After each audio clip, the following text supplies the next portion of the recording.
What's going on, everyone? So, Lakers are coming off of a huge win against the New Orleans Pelicans, in which they put up 100 and almost 40, 139 points.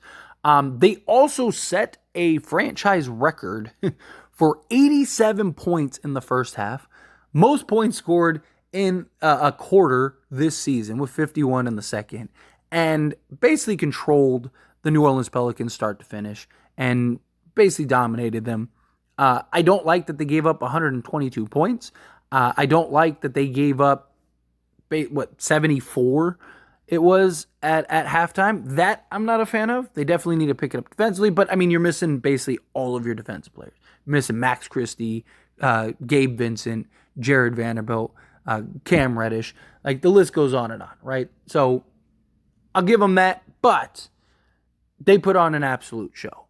And we needed this win badly. I mean, badly. Because the Lakers have a real opportunity here to right and correct the season right now this month. The month of March is brutal. And I mean brutal. But this last tail end of February, we could really gain some traction. So right now we are 28 and 26. We are 2 games over 500. We're 2 games out of 8th place. 3 games out of 7th, which is the New Orleans Pelicans. Great, we got a full game on them. And then 3.5 games out of 6th, 4 games out of 5th. Ideally, if we could get into the 6th seed, that would be huge. Bare minimum, we need to get in that 8-9 spot. We need to beat either the Mavericks or the Pelicans badly. Something we got to do. And luckily, D'Angelo Russell, it wasn't just the postseason trade deadline, D'Angelo Russell, right? That was a real concern. Okay, now that he's not going to get traded, how does he look? How does he show up? How does he deliver? Does he play well, or was it just kind of like that moment because he was just trying to stick around? And he gave us 30 points, 5 assists, 2 rebounds, shot 9 of 19 from the field and 6 of 13 from 3. Yeah, I'd say he did pretty good. I'd say it wasn't just a fluke. That this is basically who he's been for the last month and a half now. Austin Reeves also gave us a great game. Everyone stepped up. All 5 starters scored at least 20 plus. They're the first team to do that since 1993, where all 5 starters give you 20 or more. So it was a balanced attack. Excellent on all fronts, shared the basketball, moved the basketball, played the way we know the Lakers can play. We've talked about this so many times. When the Lakers play Laker basketball, they win. It's that simple. I have said repeatedly, there is no team in the league outside of maybe Denver that I don't believe the Lakers can beat in a 7-game series. And I still believe that they can beat Denver. I just think Denver just seems to have their number. And sometimes it's just what it is, right? But anybody else, give me the Lakers. Right? I truly believe that the Lakers are talented enough to win it, especially when D'Lo and Reeves and everybody are playing the way that we know that they can play. But it's the consistency is the thing. Can the Lakers consistently win games and climb these standings? I mean, if you look at especially the month of January, literally the month of January, loss, win, win. Loss, win, win. Loss, win. Loss, win, win. Loss. I mean, that's about as consistently inconsistent as humanly possible. The Lakers need to do a better job. So far in February, win, win, win, loss, win. Bounce back. And they have several more games in which they could do that. Now, if you look at their schedule coming up to finish out February, it is very favorable. Now, you have the Detroit Pistons, the Utah Jazz, off of a back-to-back on the 13th and 14th. Both of those games are extremely winnable. Now you're 4 games over 500 going into that Warriors game in Golden State. Warriors have been playing much better. Warriors are a desperate team. You know that they're going to be trying to show up and beat the Lakers. But the Lakers can and should beat the Warriors at Golden State. You beat the Warriors, right? Now you're 5 games over 500 going into that Spurs game. You should be able to beat the Spurs at home. So now you're talking 6 games over 500. You go and beat the Suns 7 games, Clippers 8, Wizards 9. You have a real opportunity to go 9 games over 500. Now, realistically, right? Beat the Pistons, beat the Jazz. You should beat the Spurs. You should beat the Wizards. That's at least 4 games there. Now, can you beat at least two of the Warriors, the Suns, or the Clippers.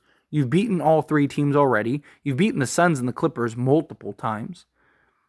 So if you can win, let's say you beat the Pistons, the Jazz, and then let's say you beat the Warriors and the Spurs, go on a nice little win streak here, right?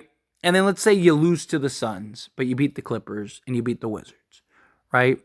So you would be 8 games over 500. Let's say you drop 2. Let's say you drop to the Suns and the Clippers. Or let's say the Warriors and the Suns, right? So you're what? You're 7 games over 500? 7 games over 500? That may be where you could get to the 7th seed, 6th seed. I mean, the 8th seed right now, Dallas Mavericks, are 6 games over 500.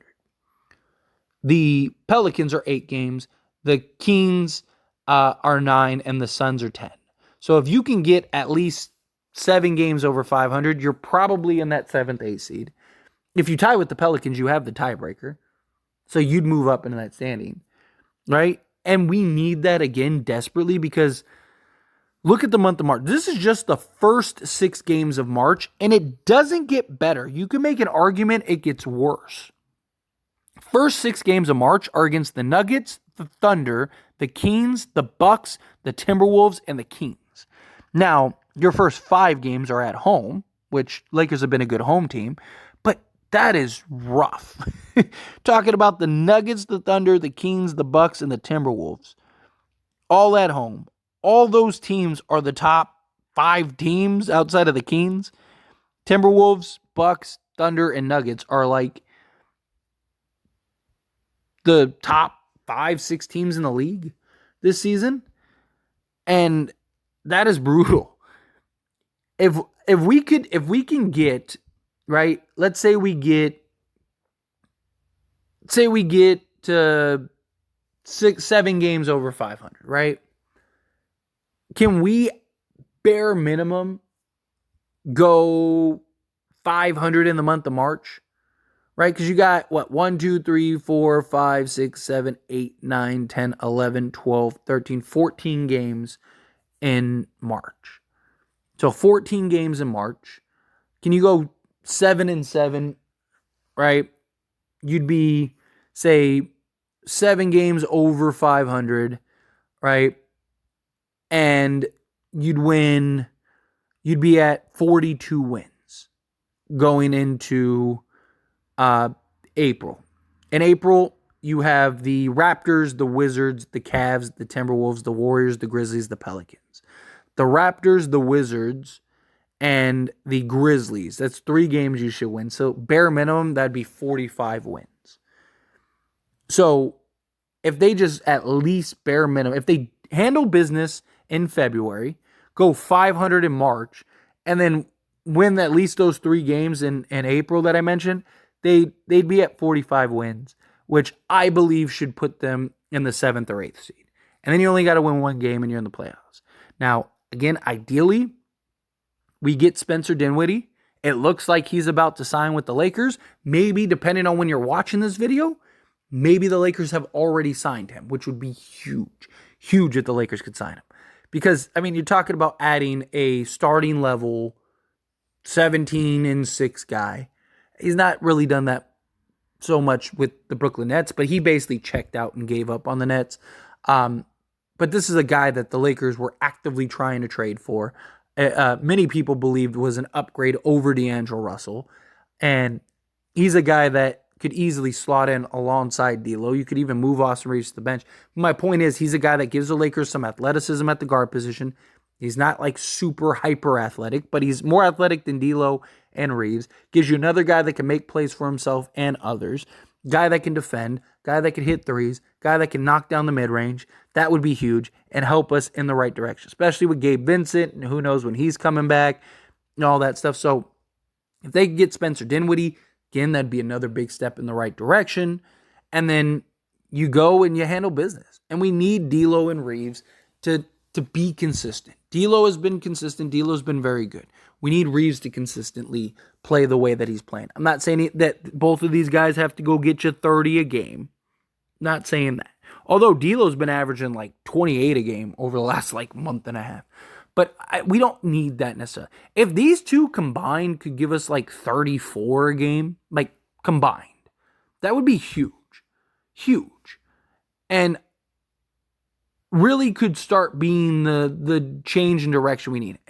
Or if Spencer Dinwiddie could come in and kind of be consistent, right? If he could consistently come in and give us even like 15 a game, right? Like to where it's like, okay, between Reeves, D'Lo, and Spencer Dinwiddie, you're getting like 40 to 50 points a game, right? That's what the Lakers need. The Lakers need something like that badly. And if they can get that, that would be huge. We have a real opportunity here to make a real push. Get into the postseason, and like I said, I will take my chances against any team in the league. If we end up with the 6th seed and we play the Thunder, personally, some people might feel otherwise, but this is, again, just me. If the Lakers play the Thunder in the first round, they'll at least make it to the second round. And again, I believe they can beat any team in the Western Conference. The only team I have concerns with is the Nuggets. That's it. It's the only team I really have concerns with. But look, if they finish as the 6th seed and let's say they beat the Thunder, right? Then we play like the Timberwolves, I think we go to the conference finals. If we end up playing the Nuggets or the Clippers, I have some concerns with, as painful as it makes, as much as it pains me to say. Clippers I do have a little concerns with. But look, I think we could be right back in the conference finals, and I think we can win a championship. We're riding with what we got. Let's do it. Let's go. But anyway, as always, this is a discussion. Pass a question to you. Let me know your thoughts and opinions down in the comments below. What do you think? How do you feel? Think the Lakers, can really take advantage of this schedule here in the month of February? Do you think that they could go at least, obviously I want them to go do better than 500 in the month of March, but it's a brutal schedule. Brutal. What do you think their March record will be? Again, however you feel, what your thoughts are. Love to hear it. Let me know. That being said, if you haven't liked this video, hit that like button. Helps me a lot. Lets me enjoy these types of videos, and I truly appreciate it. If not subscribed to the channel, hit that subscribe button. Turn on the bell notifications. Appreciate y'all. See you.